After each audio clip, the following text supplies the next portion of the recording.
No, I don't meditate. I don't do affirmations. Maybe I meditate a little bit as I fall asleep. Maybe I wake up, I check my phone. I go through my phone for about half an hour. I then go and I start training. As I train, I stay on my phone in between sets. I train every day. You're always online. I've noticed that. When I talk to you, you're always online. You reply second. Permanently. 17 hours of screen time a day. So if I'm awake, I'm online. Yeah. I'm a phone addict, I guess you can call it, but that's where all the important things happen. Yeah. I have an empire. I have an empire that spans across 25 countries. Like I'm on my phone. I know that for peace of mind, I should use my phone less. I don't want peace of mind. I want chaos. You and want war. conquer. I want to conquer the earth. Yeah. Genghis Khan did not want peace of mind. Yeah. If he did, he would have stopped. I don't want peace of mind. I wake up, I train, I stay on my phone, then I begin working. I'm doing a podcast now. If I'm not doing a podcast, or if I'm not driving, or if I'm not fighting, I'm online. And I live my entire life online. If I'm awake, I'm working. If I sit to have shisha tonight at 9 or 10 p.m. and there's a whole bunch of hot girls around and my brother's there and we're all chilling and we're talking, I'm doing all of that while I'm on my phone. Yeah. I am working at the same time. I can easily sit and manage a multi-million-dollar empire and talk to some bimbo at the same time. Yeah. I'm not an idiot. It's not hard. I work. All I do is work. All I do is work. I don't know how else to say it to you. People meet me and they're like, I'm surprised. I thought you'd be like this. I'm surprised how quiet you are and you're just working. Correct. I have a very, very large and vast empire across huge swaths of the world and different industries.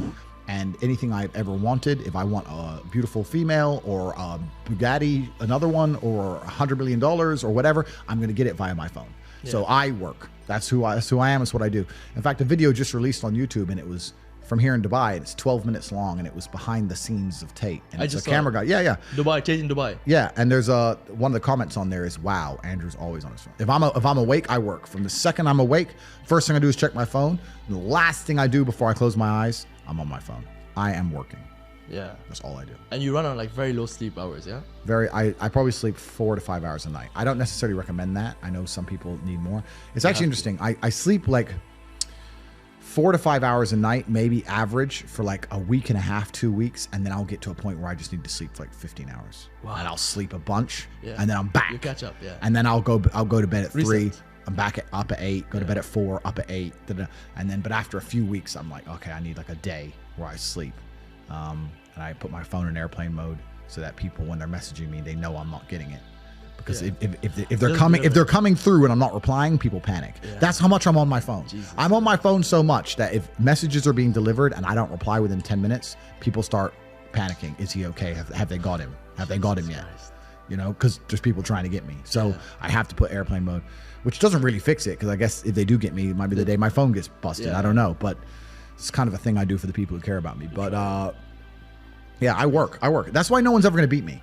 There's a whole bunch of other people and gurus and self-help coaches and these people online.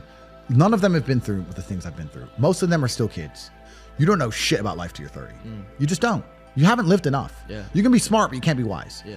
Anybody who's taking advice from a 25-year-old on the internet, you're a dummy. Because at 25, I was stupid. That's why I'm not giving you advice. I'm interviewing you. Correct. But at 25, I was dumb. And I'm the smartest man on the planet. Yeah. So if you're sitting here and you're watching some guy's videos and just Google his age, don't listen to none of these people, right? They can have opinions. They can be entertaining.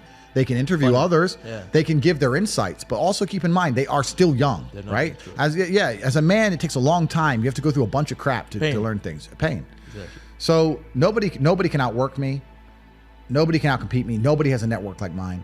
And we're talking about me doing 17 hours a day. I have thousands of people on my work schedule. I have 100 people who work for me directly. I have thousands of people inside the war room and 170,000 people inside of HU who, if I were to send them a message, would do it. People I know, how do you conquer the algorithm? How do you do this? How do you do that?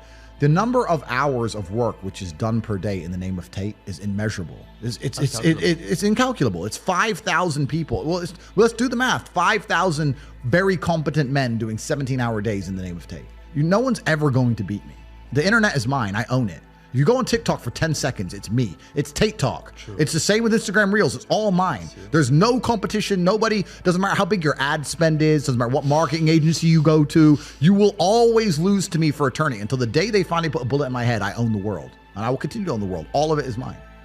And anyone who thinks that I get to the top and slow down is a fool, because I do the absolute opposite. I will crush all of my competition for head to toe. There isn't even any competition. There's nobody on my level. and I'm still outworking all of them. And that's my competitive advantage.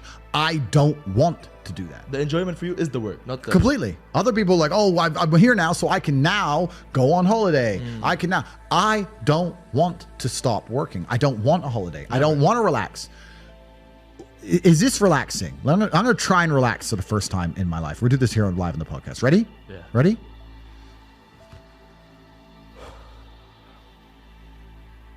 Am I supposed to want to do that? what was that? What was it? Like, what is that? Is that it? Is that the dream? Doing nothing. Is that the goal? Like, and if I'm not on my phone, my brain is preoccupied and anxious about what's happening on my phone. So it's better to just be on it. Like, I don't want to relax. I don't want to stop. Ain't no rest for the wicked. No, I don't want. I don't want to stop. That's why nobody will ever beat me, because all these other people, they want to take time out of their life. They're working to relax. They're working to relax, or they want to go on a date with that. I'm at the point now where I'd look at a beautiful woman and go, I can go on a date with her and she's absolutely gorgeous and perhaps we'll fall in love and it'll be great. But you know what? I'd rather work.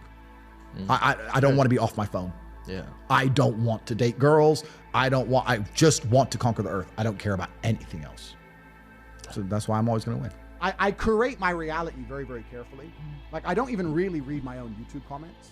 I don't really, because it's just bullshit. Like, would you? It's terrible. Yeah, I really have an existence where I only talk to the people in my network, the people I do business with, my brother. I live in a country which is sensible. I really am not around much of this, but I accidentally pick up bits of it. But I really try and curate my reality very, very carefully, because it's actually one of the things that's amazing to me. I said this the other day. Everybody understands that you're the sum of the 5 people you spend the most time with. Everybody understands that. Everybody understands that. But they understand that and still hang around with fucking losers. True. It's like, is that not the ultimate mark of being a dumbass? If you understand that that's the truth and you don't curate your friendship and curate your reality, yes, then you're a loser. You have to curate your reality, and there's nothing wrong with saying to people, you know what, I've outgrown you. You know what, I'm on a different path to you. You know what, X, Y, Z. Sometimes you got to cut people off, because if you don't curate your reality, they infect your energy. That is a big one, They'll man. infect your energy. It's like, it's negativity. It's being around it. I remember cutting off like a really good friend for a good period because of that negative draw. You know? 100%. Yeah. Because as much as I don't want to sound airy-fairy, I have noticed, I have a saying, and it's not a very remarkable saying, but I use it all the time, and that's dumb shit leads to dumb shit. And I say that for an example, like, let's say you leave your car on. You're unprofessional, you leave your car on. Now it gets stolen. Now there's a police case. Now, dumb shit leads to dumb shit. So when I'm around people who do dumb shit or unprofessional things, or they're not smooth, or they don't get their shit right, or they're negative, I refuse, because it comes true. Yeah. It's like you make it true. If I hang around with your stupid ass long enough, all the stupid shit you're talking about is gonna happen to me. Yeah. So it's like you speak it into existence. Yes. So I refuse to be around it. Dumb shit leads to dumb shit. Everyone I talk to is such a fucking winner that when I sit around, all I can do is accidentally win. Yeah. It's like, oh shit, bam, more money. Like, all you can do is win when you're around winners. It's true. It's all you can do. So you have to be very, very selective, and you have to very, very carefully curate your reality. And that's why I created the War Room, because it's a global network, but you have to be global and you have to be online nowadays, because if you're a normal dude living a normal life, you're never going to meet winners in day-to-day life. Yeah. Because they're all slaves. Yeah. So you have to find that guy in Singapore who's a winner, those 2 guys in Dubai who's a winner, 1 in London. Like, it's hard now. Yeah. It's getting harder and harder. But yeah, I don't tolerate negativity around me. I refuse to.